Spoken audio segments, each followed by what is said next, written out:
5, 4, 3, 2, 1.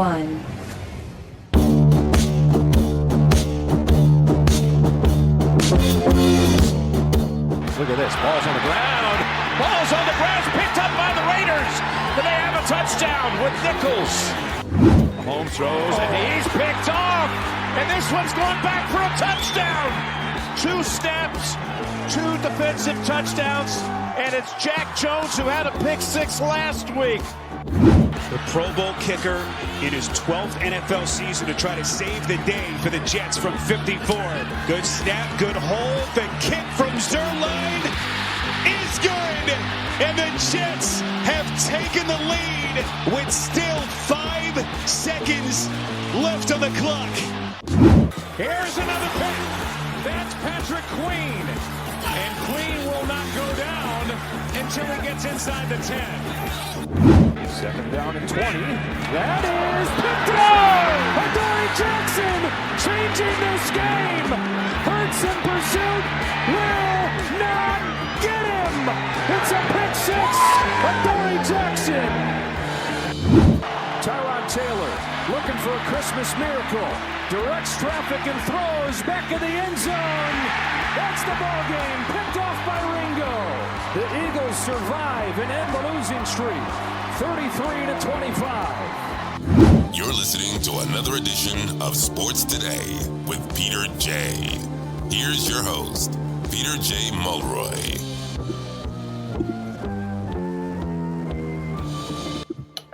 What a week if you're a New York Jet or a New York Jet fan, right? You get the comeback victory that you nearly blew, more on that in a little bit, against a really bad Commanders team to end last week. And then you open with Thursday Night Football this week. And despite moments of brilliance, I suppose, speaking of the Jets and how bad they've been this year, get absolutely waxed in Cleveland by a Cleveland team that punched its ticket to the postseason. So interesting week to say the least for the New York Jets, and it's not going to get any prettier as we get down the stretch, obviously. Welcome to the latest edition of Sports Today with Peter J.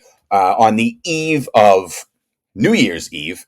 Welcome, just a touch north of 7 p.m. on the East Coast, and there's a lot going on. Now, the big thing that's taking place, and I have it on mute behind me, and that will get everyone up in arms, the Florida State defenders up in arms with disallowing or not entering Florida State, an undefeated Power 5 champ out of the ACC, into the college football playoff. I was one of those. I thought it was ridiculous. I thought it set a bad precedent moving into the 12-team playoff next year. Florida State, at the moment, in the Orange Bowl against number 6 Georgia, which is another joke at 12-1. At the start of this show, is losing the game 56-3. 56-3. Now, I won't backtrack by saying that Florida State got it in the rear end by being the first Power 5 team left out of the tournament. The reason that is so upsetting is because what do you do next year when you have 12 teams? Do we still have the same song and dance for the 12th spot with 12 and 13? I just thought it was a poor message that was being sent from a X's and O's standpoint. Without your playmakers, Florida State's got 20-something guys missing due to injury, portal, or NFL draft prep. Brock Bowers didn't play for Georgia as he's expected to be a top 15 pick, the best tight end in the country the last couple of years for college football. So he's not playing. But Carson Beck started the game for Georgia, and he's played well. This is a Georgia team. Both of these teams, and people saying they had a lot to prove. I mean, Florida State went in 13-0. Georgia, before they lost the SEC championship to Alabama, had reeled off 29 straight wins and back-to-back national titles. You don't have to prove jack squat to anyone with those resumes, particularly Georgia.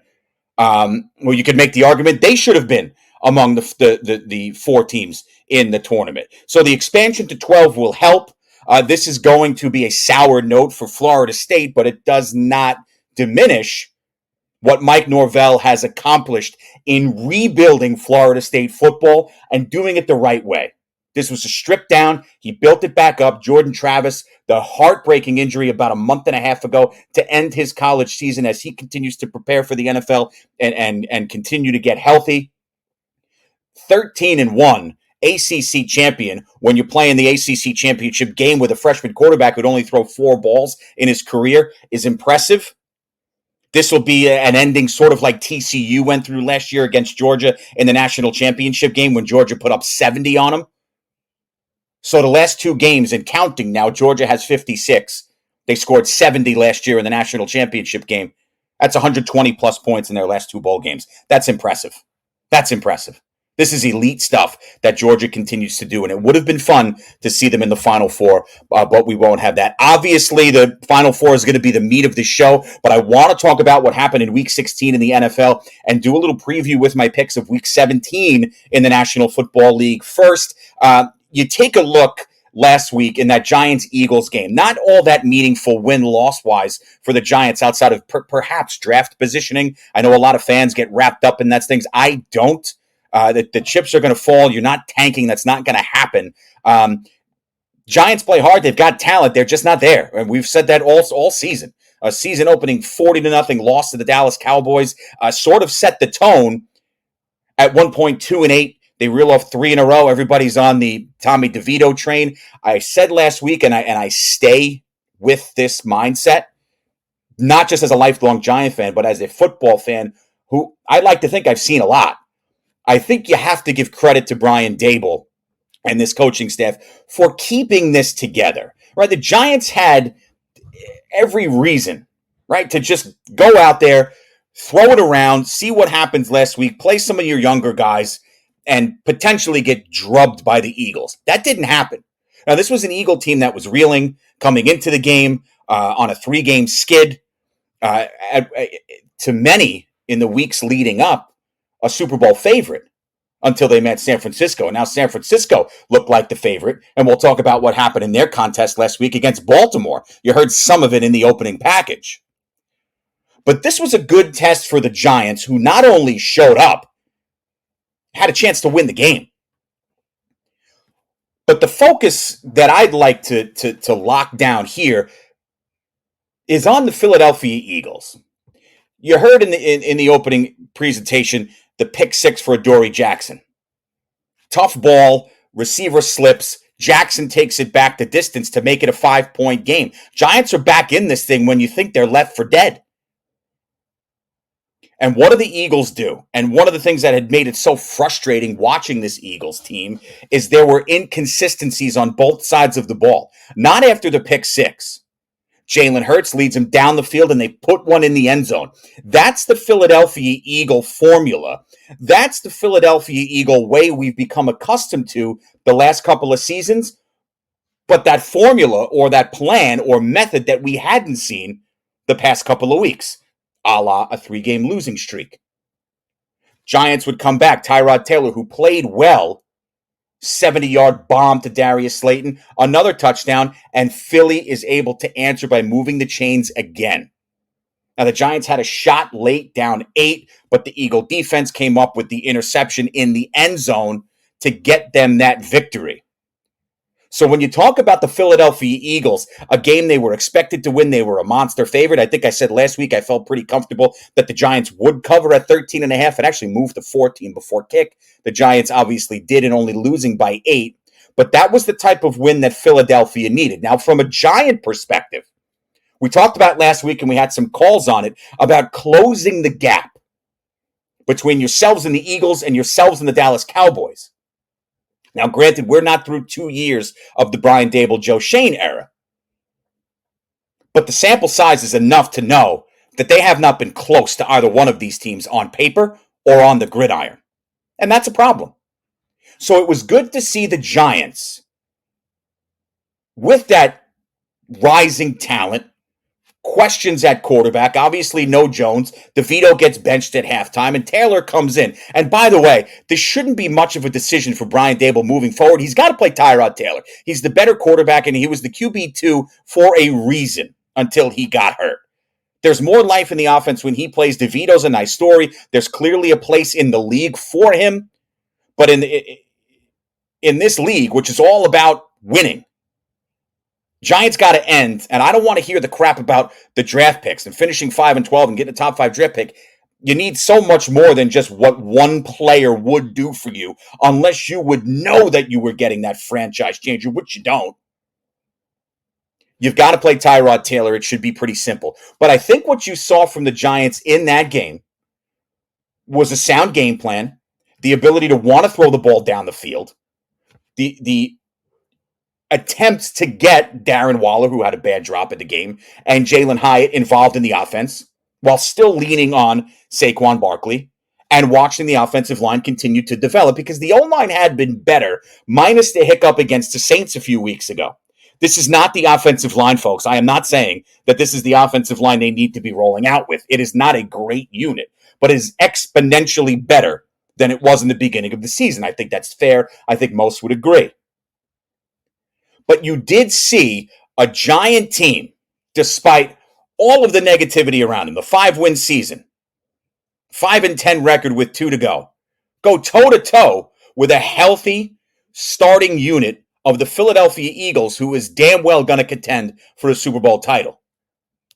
So I think when you're looking at it from that perspective, you saw a lot of good things from the Giants, and those were exactly the things we talked about last week. Show up, play hard, and give the fan base, give the division, give the NFL fans and those watching perhaps a glimpse at, hey, you know what? It might have taken some time, but maybe that gap is closing. Maybe there is a formula here. Now, they've got to stabilize that QB position with Daniel Jones next season and beyond after that. The offensive line, weaponry on the outside.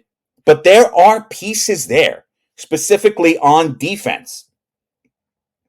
And I'm not saying this as trying to be positive just because it's the team I root for. No one is harder on the New York Giants than I am. But I'm very confident in saying that there are legitimate pieces to build around moving forward. And I think you saw a lot of that Christmas Day against a very good Philadelphia Eagle team that absolutely needed to have that game. The Eagles had to have it. You couldn't lose 4 in a row, number one, and you couldn't lose the 4th consecutive game in that stretch to a 5-win division rival. Can't happen. At home, nonetheless. And it didn't. Philly and Hurts put the drives together when they needed to, and that's what they've done the last couple of seasons, why Sirianni and company have been so successful. So I think if you were an Eagle fan, you took a breath, a sigh of relief there, and say, okay, while this gets frustrating, this is the Jalen Hurts that I know. This is the Eagle offensive line that is just mowing people down up front. So I think from a Philly perspective, you're happy going into this weekend's game against your former DC, Jonathan Gannon, and the Arizona Cardinals. Work to be done? Sure. But heading into the playoffs, and the Eagles are going, they've locked it up, I think you have a little more confidence in saying, okay, we remember what this is like now. We remember why we were the NFC representative in the Super Bowl last year, and we're a play away from winning.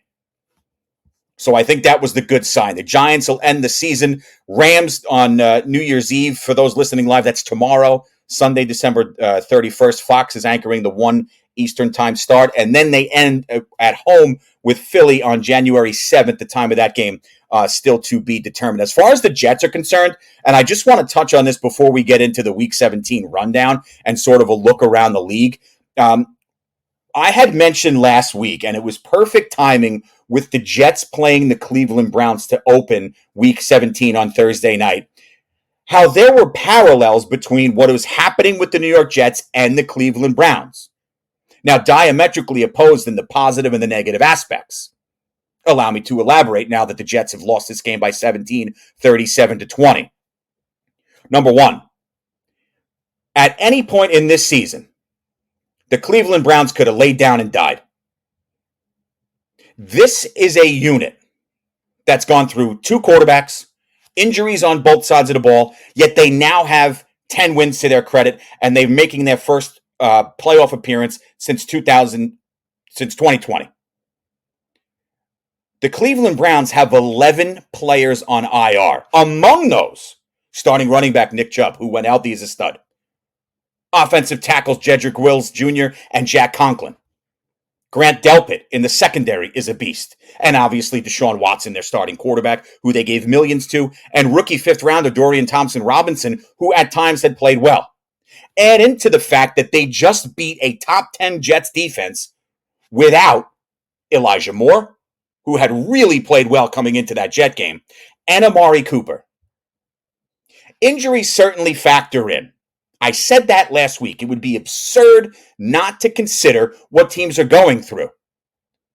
And the fact of the matter is that they hit an absolute home run through 5 games thus far with Joe Flacco, who's having an absolute renaissance.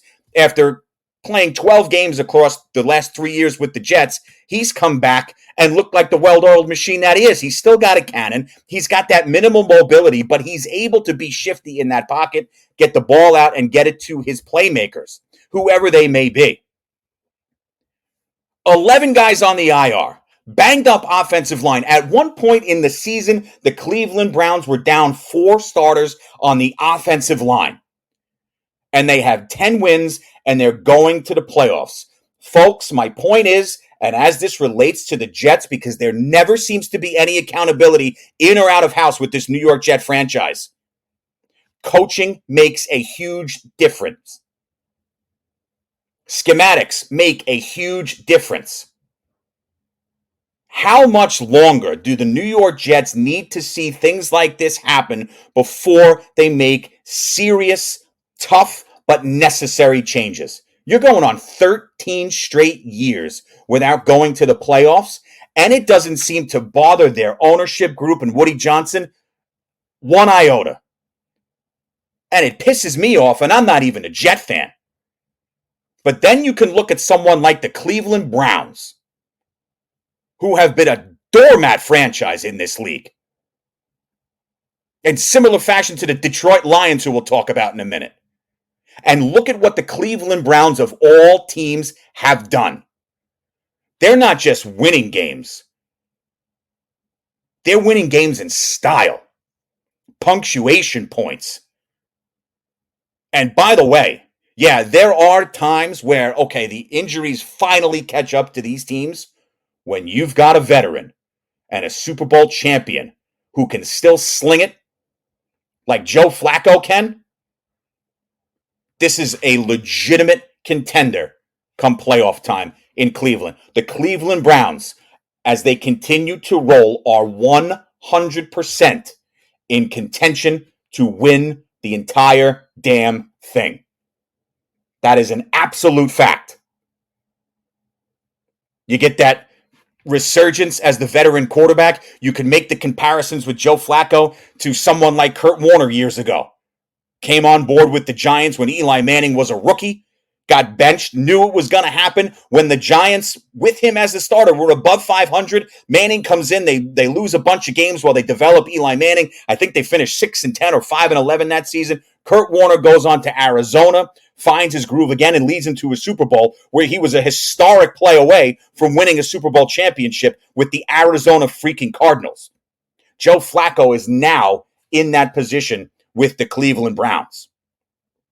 And barring complete disaster, he's going to have a damn good shot to do this because this Cleveland team is beyond legit. This is a scary good team with, outside of everything they have on offense, the best defense in the National Football League. Perhaps the best caller on this show is with us, our buddy Joe Jet. Joe, what's going on, man? Hey, Peter, how you doing, man? Happy New Year's to you and all your listeners. You too, brother. What's up? Well, what's up, what's down? You know, just when it can't get worse, it always just comes to what went on Thursday night really sums up the Jets season. Yeah, there were moments there, Joe, but it was, for the most part, it was about 90-10 negative. The 10% was all right, but the 90 was typical Jet. I agree, and this coaching staff, you were just talking about it, this is really a bad staff all around. And you're right, there is never accountability anywhere with this New York Jet franchise. It's like you do what you want, nobody cares. If you win, great. If you lose, that's fine. It really has to stop, Peter.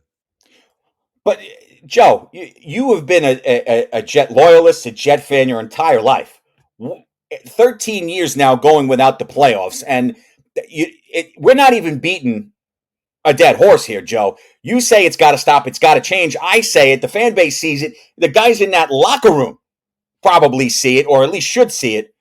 But what is it going to take to finally make these tough decisions? I mean, Joe Douglas, when he came on board, said he needed 6-7 years to rebuild this team. I mean, is that where this franchise is, to just say, hey, you know what? As bad as it's gotten, Rob Saleh, Joe Douglas, no matter what happens, you're coming back next season. Does the tune change, in your opinion, Joe, if they blow that 20-point lead to the Commanders last week? Because that almost happened. Yeah, obviously I was at that game, and a little part of me was hoping they missed it. That Zerline missed that to maybe get this regime, so to speak, far away from Florham Park.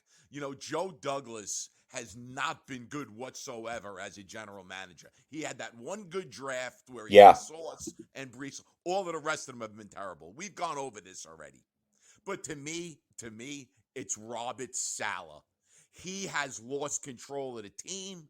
They're giving up 30-plus points against Miami. They got killed. They gave up 28 points or whatever it was to the Commanders, 30-something, 37 last week. I mean, this is a defensive guy. That just shows that they've almost quit on him.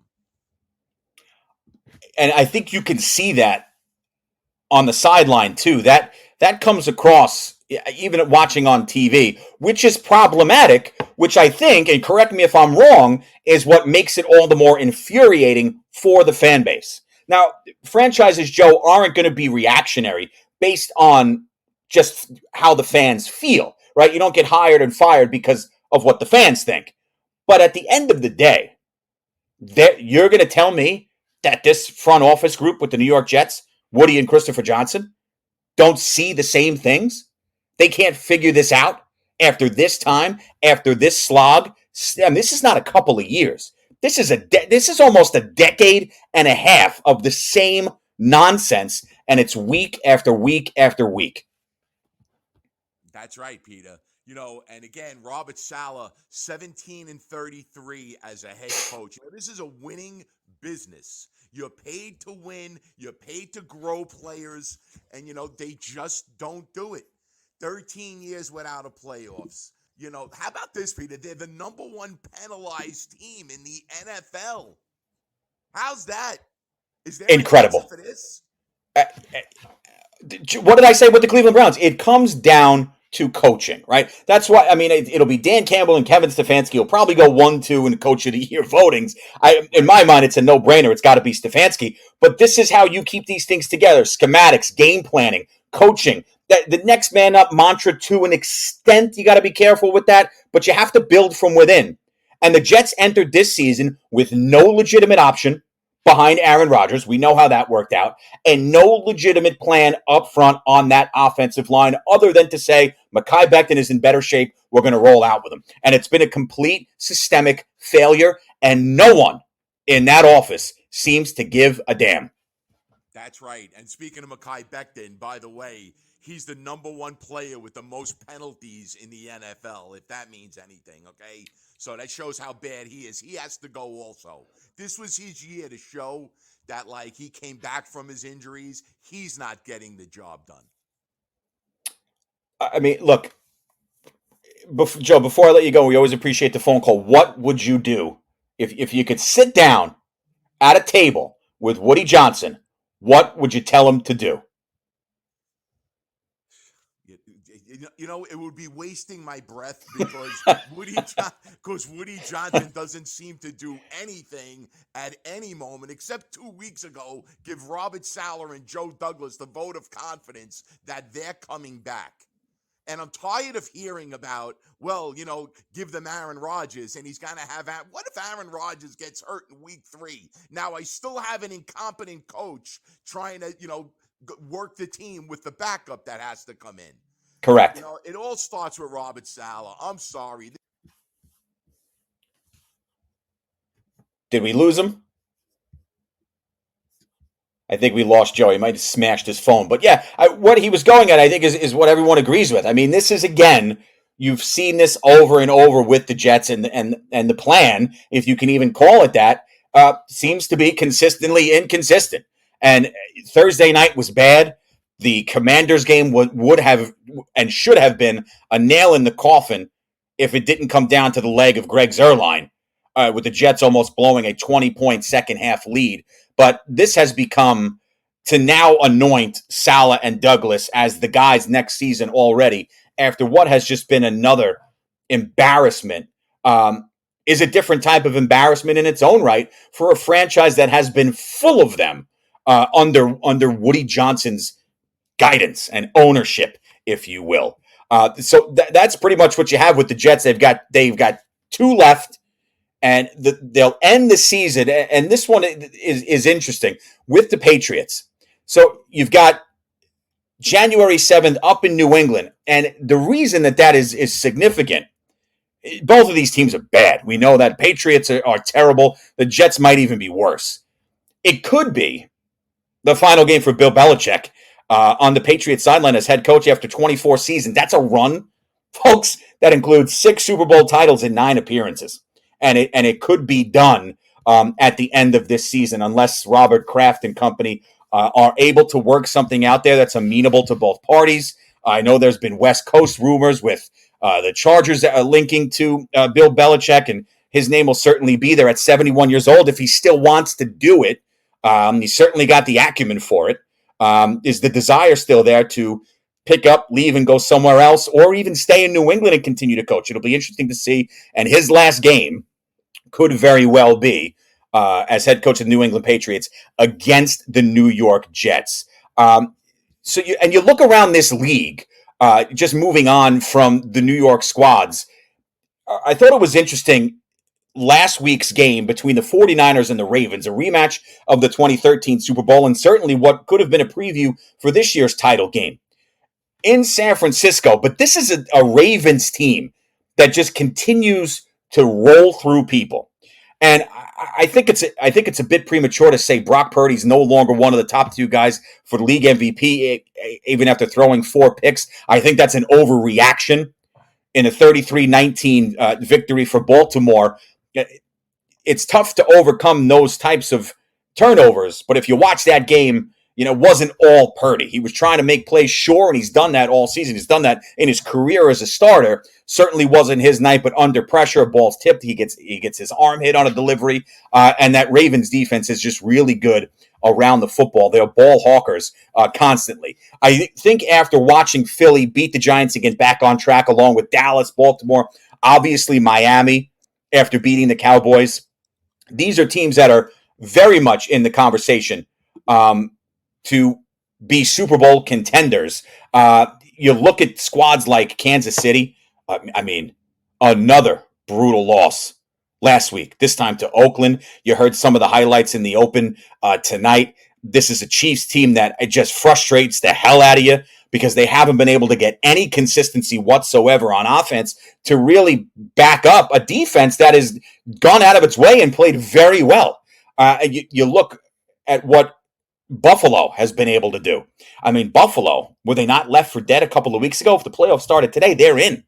This is a Buffalo team that has had some heartbreaking losses this year, but winners of 3 straight after beating the Chargers. They would be the number 6 seed right now. And when you take a look at this playoff picture, you got 3 locks right now in the AFC. Ravens, Dolphins, and Browns have punched their ticket. Right now, Ravens 1, Dolphins 2. In the NFC, San Fran, Philly, who with their win and the Cowboy loss go back to the top of the NFC East, and the Lions, who are still very much in contention for the top spot in the NFC overall. They play Dallas tonight for those listening live. And then the Cowboys have locked up a playoff spot. Right now, if the tournament started today, Dallas would be in as a wild card via being the second team in the NFC East. You're looking around right now at the picture. Kansas City would be in today as the 3 seed. They can't get out of their own way. Has there been a more disgruntled and disgusting team in contention to watch the last couple of weeks other than the Jacksonville Jaguars? 4-game skid, yet they are still the leaders in the clubhouse in the AFC South at 8-7. And that being said, the AFC South has been a division this year that has been fun to keep an eye on because you got the Jags, the Colts, the Texans battling things out. All three of them 8-7. It's the Jaguars in first via tiebreaker, followed by the Colts, who right now would be the AFC 7th seed if the tournament started today. And then the Texans, the first team out at 8-7, one spot ahead of the Bengals and Steelers. So this AFC, and you can't discount the Oakland Raiders at 7-8. Now, even if the Raiders won out, they would still need a ton of help. But this AFC coming down the stretch the last couple of weeks is going to be highly entertaining. Ultimately, I think the Bills will find their way into these playoffs, which is why these Week 17 games are of utmost importance. Even for the teams that have clinched, folks. San Francisco, Philly, Detroit, all still playing for something. You want to lock up your divisions and you want to lock up the number 1 or number 2 spots at least. Number 1 gets you that first round bye. The home games are one thing, but if you can get that first round bye, which would be Baltimore, San Fran right now, that's huge. After a grueling regular season schedule, there's a lot to play for, even if you've already punched your ticket. And man, is it really going to be fun. Started the week Thursday. I thought it was a no-brainer to go with Cleveland, so I did. 97% of the population agreed.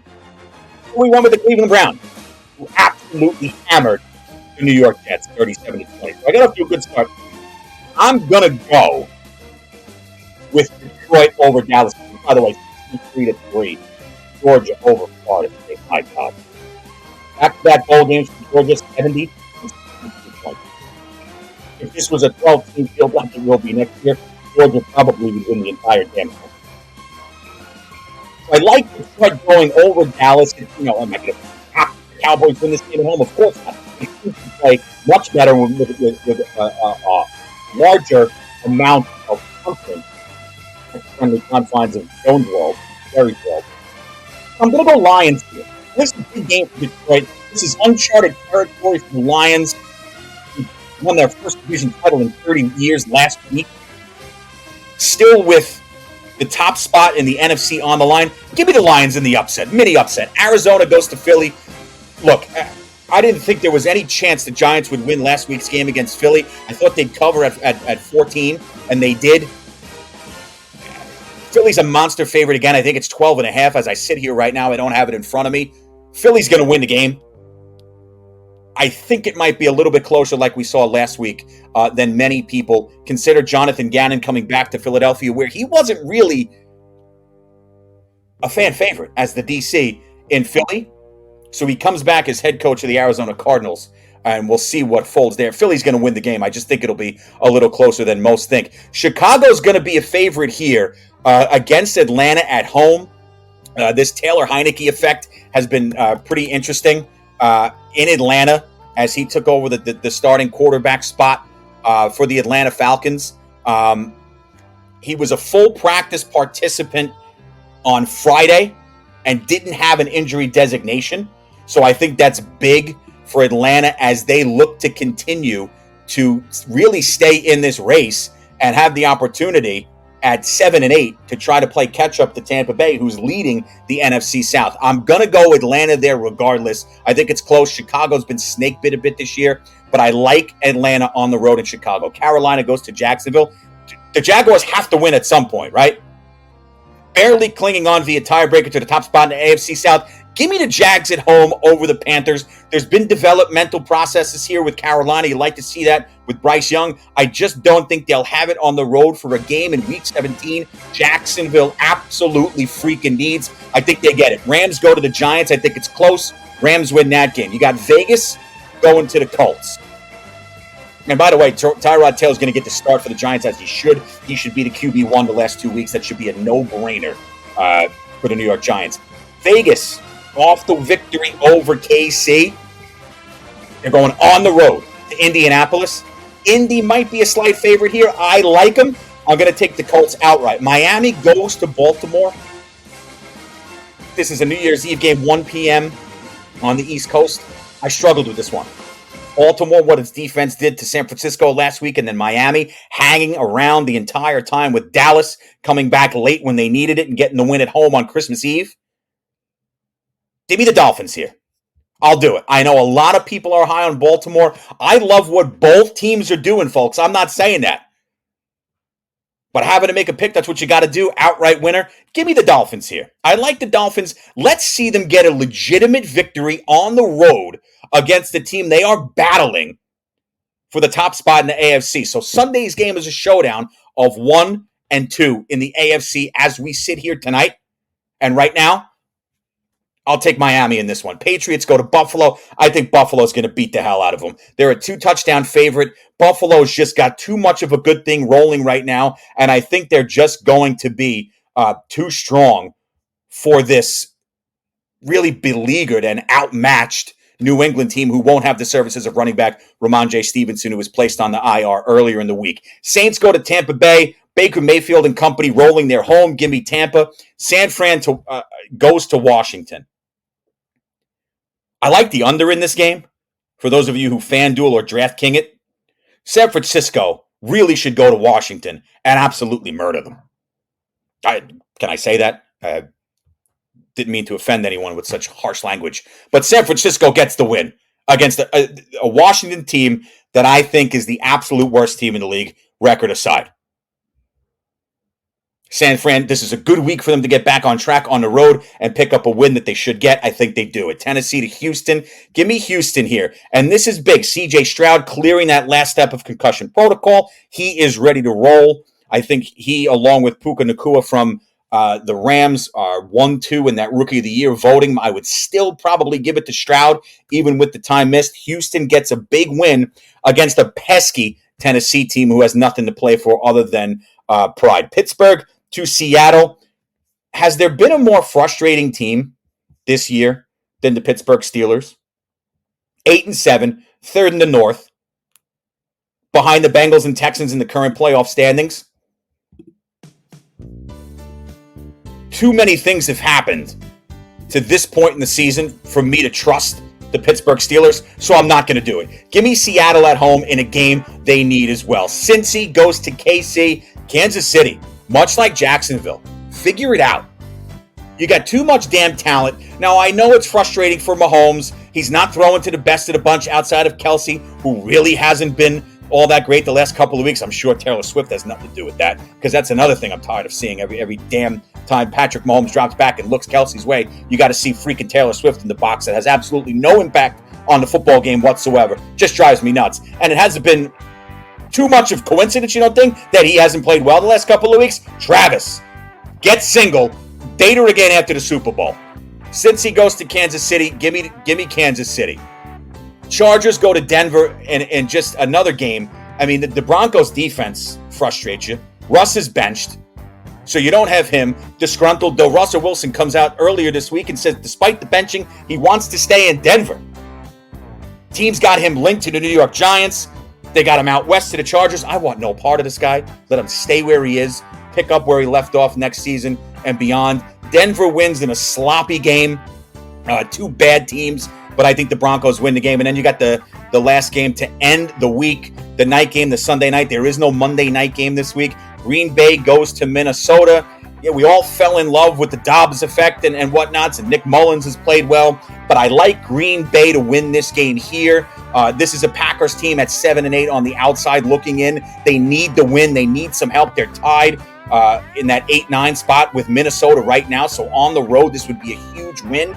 And if they could get some help from Seattle or the Giants, with Seattle losing and the Giants beating the Rams, Green Bay might be in some better position. But there's a lot of fun games this weekend that are going to take place, and almost all of them actually have some semblance of an impact on this NFL playoff race, even for the teams that have locked it up. Right?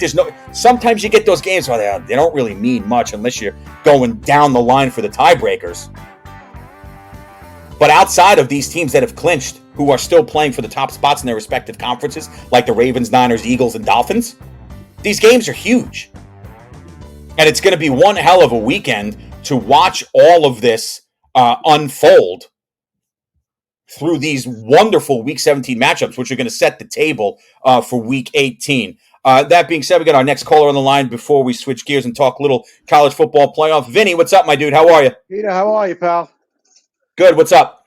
Not much. No, I was just listening to your things about KC. I just want to talk a little about Patrick Mahomes for a second before anything. He's really got to grow Sure. up. He acts like a complete idiot. I don't I get like the the way frustration, but it is. You're right. It is a little much at times. it's like so over the top, so over dramatized. It's I mean, you're a Super Bowl winner. You're a perennial Pro Bowler. Act like a pro. He acts like a complete idiot. He acts like a spoiled little brat child who hasn't got their toy. I mean, about him. I Seriously. mean, Tom Brady did the same stuff too, and it used to irk Yeah, me. but So I'm with you. not like that though. He looks more like a sissy doing it. I don't know. It just irks. It just Gotcha. irks me. Okay, we'll get to the Giants quick. I just want Yeah. to mention another thing about the biggest fake stats in the world are this Kayvon Thibodeau. Fakest Oh. 14 sacks I've ever seen in my life. I don't understand the vitriol you have for this kid. Because I think he's phenomenal. Stinks, Pete. Because I watch the games and I know football. Okay, I'm not saying you don't. Anytime this guy plays against a good tackle, he gets manhandled. Did you watch the game this week? He didn't I go near did. the quarter. He played against a good tackle. He Sure. played against and he didn't get near the quarterback. He's horrible. He's a nightmare. He plays good against somebody like Mekhi Becton. What do you have? 4 sacks that game? Against 3. How does that Mekhi Becton? Let's go back, shift gears to him. Okay. Do you see how bad this kid is? There was an element of sorrow there, and I don't even think a position change would do it. I just think he's overmatched. You know what it is? He's not a tackle, number one. I give him one thing. He's a decent run blocker. When he gets to the second tier, he'll hit his first block, and then he just manhandles linebackers and safeties. He's a good run. I think switching to guard might help him. I really do. But he's definitely not a left tackle. That's got to go. And how the Jets are bringing this coaching staff back is maybe It's a joke. It might be the biggest mystery to mankind. Hey, and Vin, I've said it time and time again. I'm not in the business of calling for heads, but change does need to be made sometimes. After 13 years, a decade and a half of this, to come out and say after you almost blew a 20-point lead and then got smoked on the road in Cleveland, to say that these are your guys next year is irresponsible. A 20-point lead to the worst team in football. We forgot to put that in there. It wasn't blowing a 20-point lead to the Eagles. It was blowing a 20-point lead to the worst team in football. I'm glad you agree, because they are the worst team in football. Yeah, with Jacoby Brissett coming in cold off the bench. And, I mean, how do they – and what do Jet fans think is going to happen next year? What do they think is going to happen? One player does not come in and change an organization. I just got to make one more. Look at did Adam Gase get a second chance after the second year? Why is this guy getting so many chances? This guy, you took Zach Wilson last year. He was in a press conference. They asked him, do you, with the defense and all, he said, what was the question they asked him about? Do you take responsibility for the deal? He said no, right? Yes. He was like buried in the New York media. He was like, he was buried, right? I mean, he was put in Siberia. Robert Salah, this guy has talked to Joe Beningo about Jet business. The stuff this Salah has done, and he gets like a pass on everything. Yeah. He gets a pass on everything. I don't understand what the problem is. If it repeats itself next year, Vinny, and as always, thank you for the phone call. I appreciate it. He makes good points there. If it repeats next year, they're going to have to make those inevitable changes that I think most people thought would be made, or at least significantly addressed more than they were at the end of this season. But you've got a game left against a rival after losing by 3 scores on Thursday Night Football. And these guys have been anointed with the keys to the car for next season. It's scary how quickly, and this is not the first time Woody Johnson has done something like this, which is why the Jet fan base lives in perpetual misery, and I understand it. I used to laugh at it. It's not a joke anymore. This is what you have. Jet fans. And it sucks. What bright future? You sure they got talent? Giants got talent too. On the other side of that locker room with the Giants, there is light down there at the end of the tunnel 1 year removed from going to the playoffs. Where they give Dable and Shane deservedly another year to correct this mess that took place this year. Because by all accounts, they have held it together rather nicely. They're not getting their asses kicked like they were 40-0 against Dallas to open the season, or 24-3 to Seattle a couple weeks after that. They're competitive without most of their starting unit. Where is that with the Jets? The defense have stopped playing at a high level. Chunk play after chunk play. They can't stop the run. Can't score. Don't have quarterbacks. We knew that. Terrible O-line. And Woody Johnson lives in a fantasy world. Everything's good. My guys are coming back next year. Crap lot of good. That does you. What changes there? Probably not too much. But I know, and I understand, and I get it. I'd be as pissed off as all hell if I were a Jet fan. And if that's how you feel as a Jet fan, you have every right to. Because this has gone on long enough, and unfortunately, it sounds like it's going to continue, which is problematic on a number of levels. Sports Today with Peter J. We have been hyped about this matchup since the bracket came out about a month ago. This one just feels a little different. And the two teams, how they got here. Nick Saban, the defensive guru, is process, the grind. But there's a lot of airspace to cover for Milroe. Still looking, firing, near corner. It's caught! Touchdown, Alabama! Isaiah Bond, 31 yards, touchdown time. Play fake, McCord, underneath, intercepted. Michigan, Will Johnson, jumped the route, cross forward, and has it at the 5-yard line. McCord looks, fires, intercepted. Rod Roar, and Michigan will win the game and head to the Big Ten Championship. This is the 9th straight pass play for Washington. Penix going far side. End zone, Odunze, revenge. Penix looks to the other side and goes to his reliable weapon. When in doubt, dial up Odunze. Texas back in Bama territory. Ewers from the pocket. Now he'll loft one downfield. A ton of air running underneath it. Worthy's got it for a touchdown.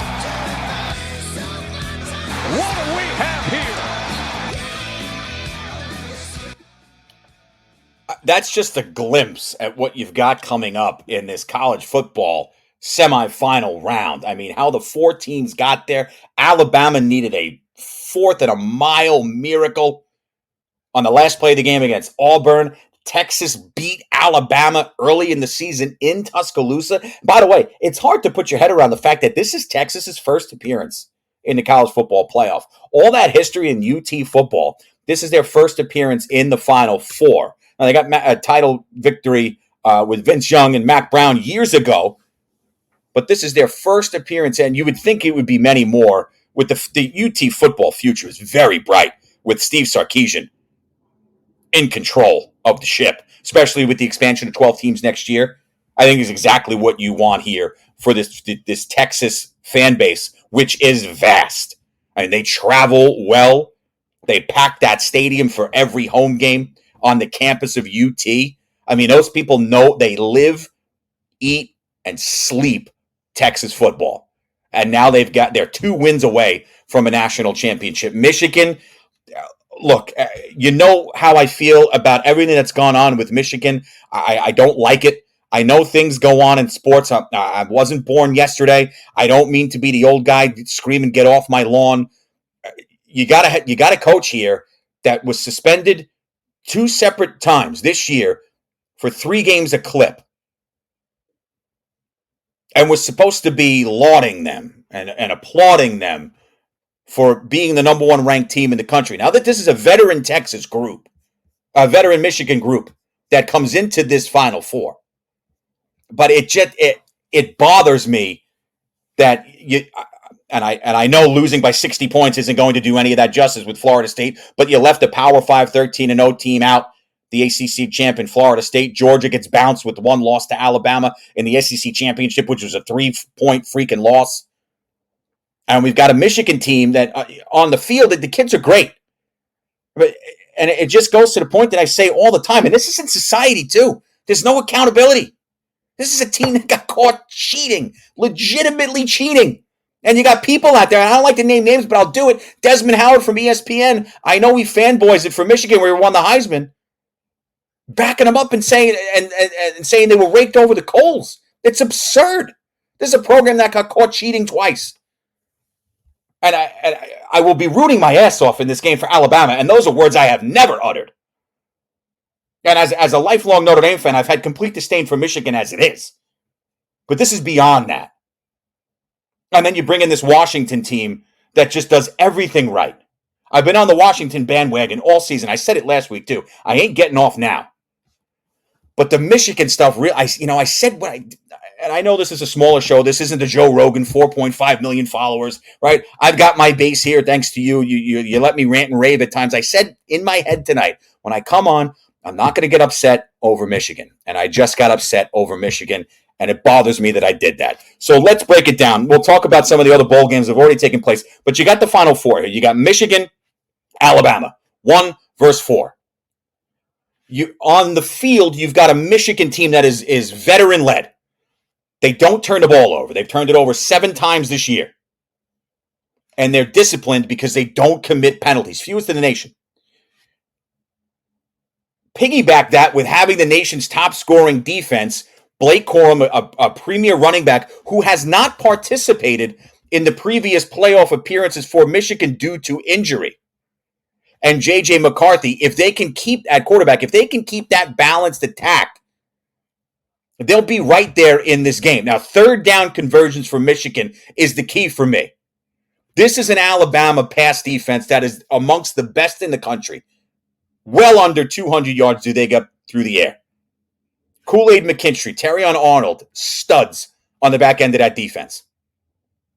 So that's not going to be easy for Michigan to do. But when you have a good O-line and you can back it up with a defense that doesn't give up points in bunches, you'll be competitive in this game. Now, the thing coming into this, the biggest playmaker on the field and probably the best playmaker outside of maybe Michael Penix in this Final Four is Alabama quarterback Jalen Milroe, who actually lost his starting job early in the season.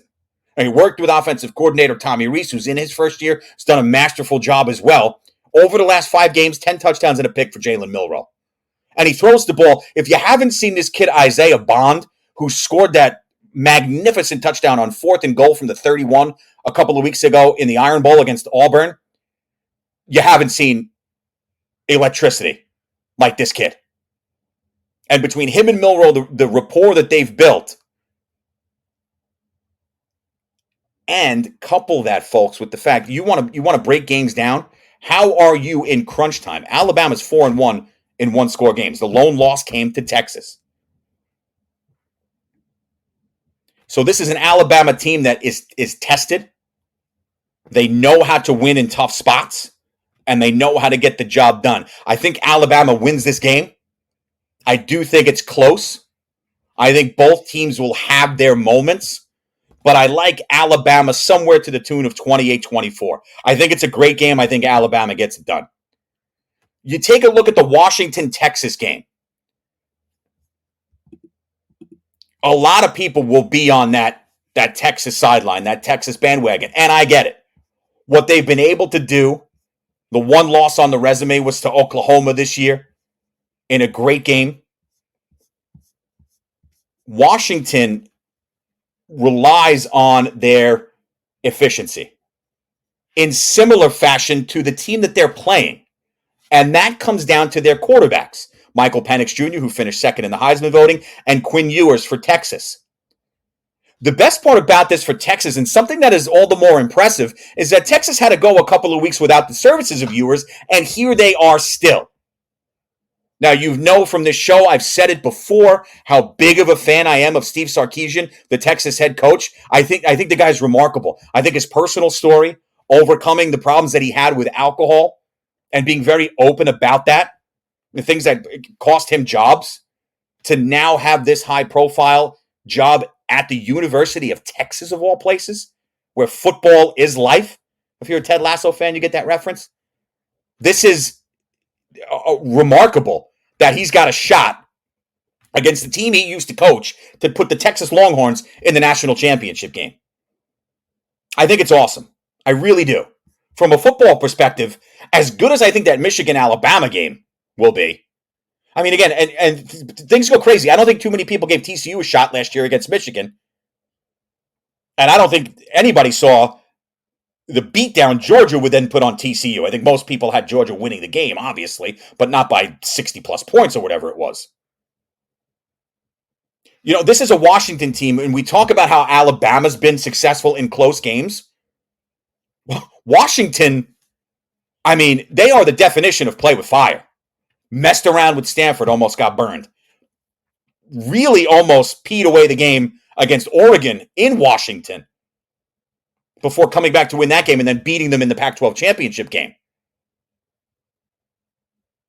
And when you talk about good coaching, obviously, Nick Saban is probably the gold standard in the game right now. Steve Sarkisian's done a great job at Texas building this program back up. Kalen DeBoer, the coach of the year. This guy is not only a great coach schematically, X and O-wise. Down the stretch, when your back's against the wall and you have to come up with something, he and his staff and the kids on his team have done that time and time again. Through his time here in Washington, they have 11 consecutive one-score wins. Think about that. Think about how meaningful that is and how significant that would be, or how significant that is when you're playing on the stage and in a game of this magnitude. To know how to win games when you're up against it.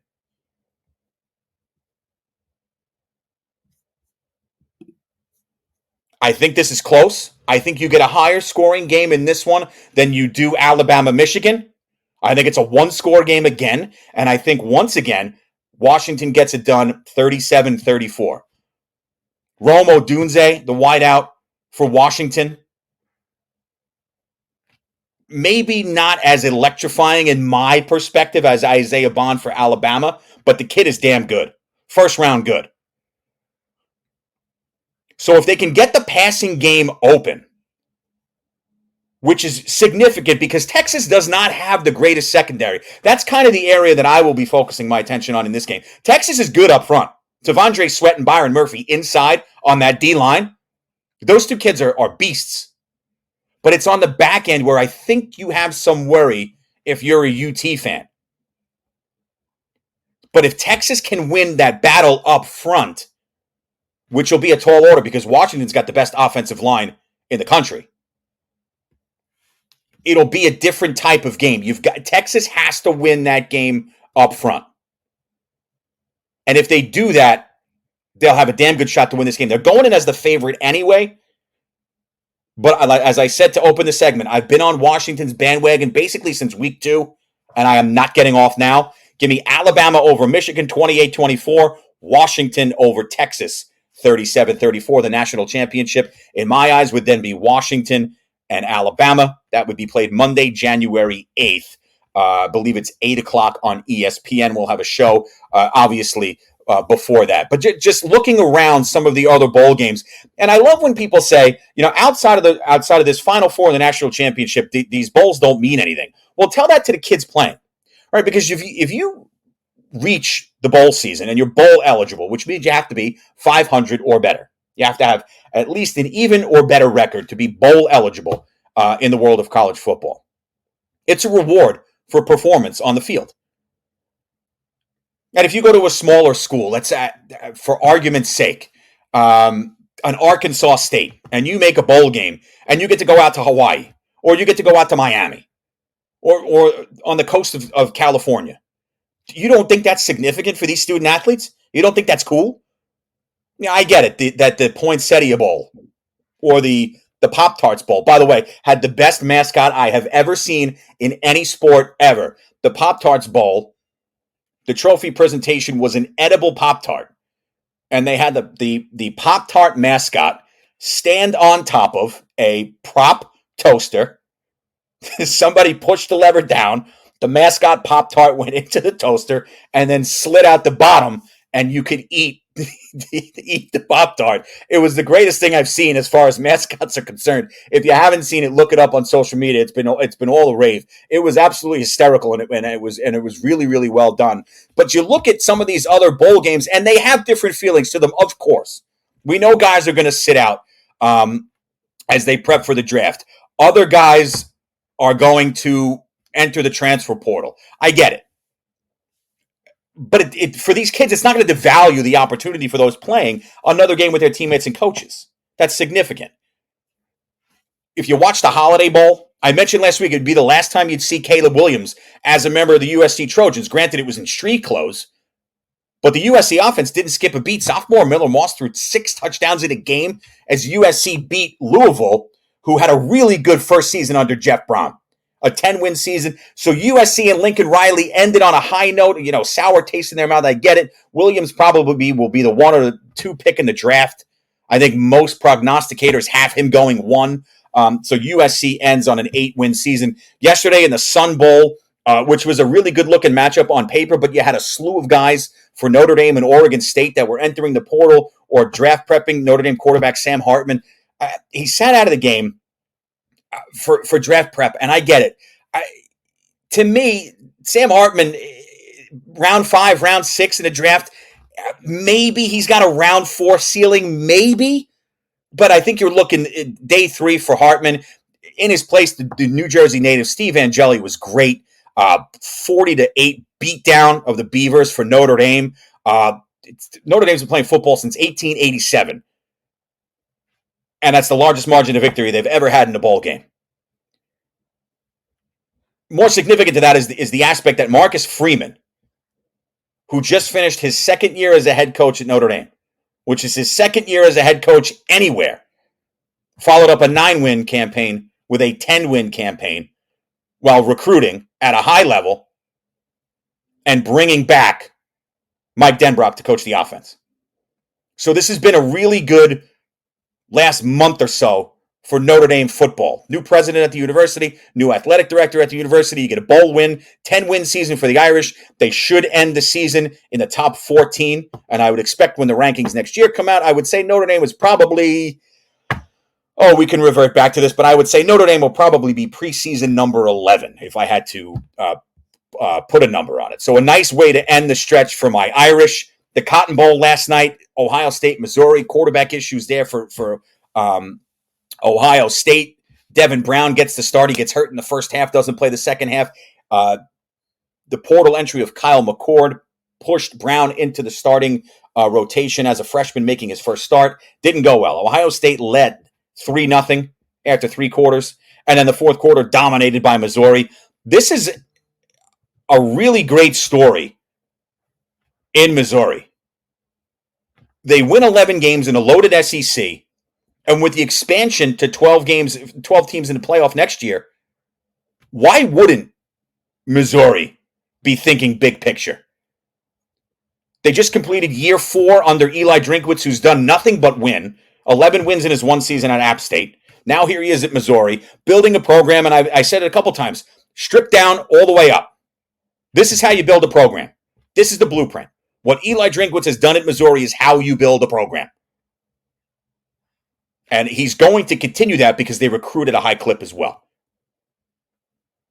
And he played with the services of Cody Schrader, his stud running back, 128 yards on 29 carries and a score. He's probably a day 2 or day 3 pick in the NFL draft.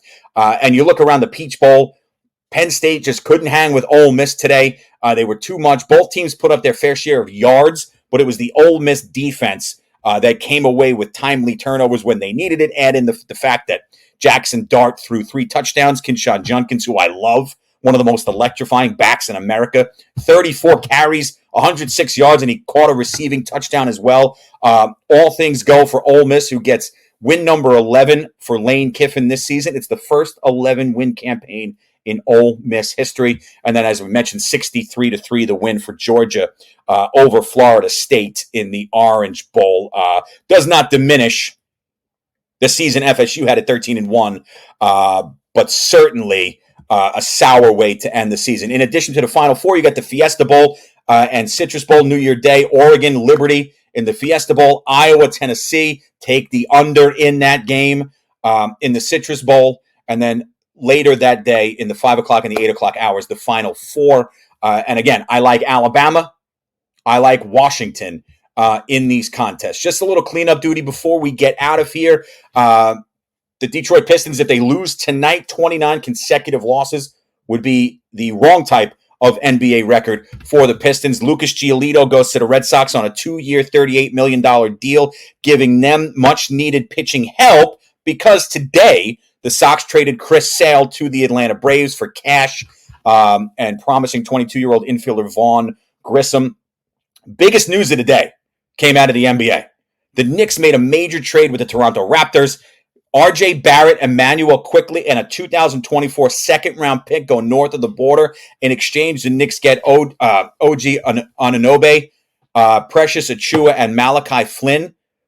Now, Anunoby comes in as really a stud two-way player, and Achiuwa gives the Knicks, when he's healthy, much-needed depth at the center position. He's 6'8", forward center. That's something the Knicks need, especially with Mitchell Robinson banged up. Malachi Flynn can give you some depth off the bench. Achiuwa was a first-round draft pick out of Memphis a couple years ago, so he's got a lot in the tank, and he's going to be another young piece for the Knicks to work with here. Now, the hope for the Knicks is clear, that Anunoby meshes with Jalen Brunson and Julius Randle, because he's going to slot right into R.J. Barrett's starting spot. And you would think that an extension is going to be done before the 26-year-old hits free agency before the summer. The key there is Anunoby's agent is Sam Rose, the son of Knicks president Leon Rose. I don't think the Knicks make this deal without being, they better damn well be sure that they're going to get this extension done. I know the fan base might be sour and losing quickly. R.J. Barrett, wildly inconsistent. And here's the thing. The Knicks are now off the hook for the $107 million that they would have had to pay him over the next 4 years. So while it remains to be seen, you want to see OG in this lineup now with Julius Randle and Jalen Brunson, who have played well this year, to see if they can take that next step. Now, it was nice beating the Bucks Christmas Day, but you all know that you can watch this and see, and we're certainly going to talk more NBA as it goes. The Knicks aren't close. They're a playoff team. They're going to be in the tournament.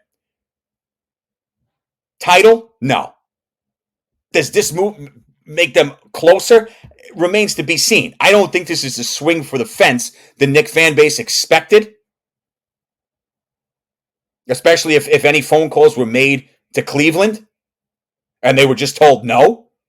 But this is a nice move that helps the Knicks, yes, offensively, but on the defensive end of the floor, because if you watch the Knicks this year, that's where their deficiency has been. And Anunoby is a quintessential two-way player, an all-NBA defensive player as well. So that was the crux of the deal for New York until we get more information. That's how you would have to base this. Is why this deal went down is exactly that. It's a two-way guy who can give you some size, get up and down the floor, and defend at a high clip. With a young forward center coming in Precious Achiuwa, who can give you significant minutes and do it on both ends as well. So it remains to be seen, but it is not this disaster that much of the Knicks fan base will make it out to be, especially if OG does mesh with Brunson and Randle. You have to look at the big picture, because now you get off that cap hit and that contract from Barrett. But on the floor, if this develops the way the Knicks must be envisioning, then it works out. to get 2 quality players in support of someone who was a high commodity as a trade chip in OG Anunoby. I think to this point, we'll wait and see, but you can ease off hammering the Knicks for this. We obviously will revisit this once he slots into that starting role, which he very well it will be moving forward. So with that, we'll put a cap on it. You know how to follow Podbean, Spotify, Apple Podcasts, Google, iHeart, and TuneIn. You can subscribe across the board. Hit me up on social media as well. I'll see every one of you next week. Thanks to all our callers. And have a great week. Have a happy new year. Enjoy the college football, the remaining bowl slot, and obviously the Final Four. Again, I like the Tide to roll over Michigan, and I like the Huskies to squeak past Texas in what certainly could be a thriller. Have a great weekend, folks. Have a happy new year. And as always, go Irish. Listen to Sports Today with Peter J. every Friday at 7 p.m. Eastern on Podbean, Spotify, Apple Podcasts, and iHeartRadio. We'll see you there.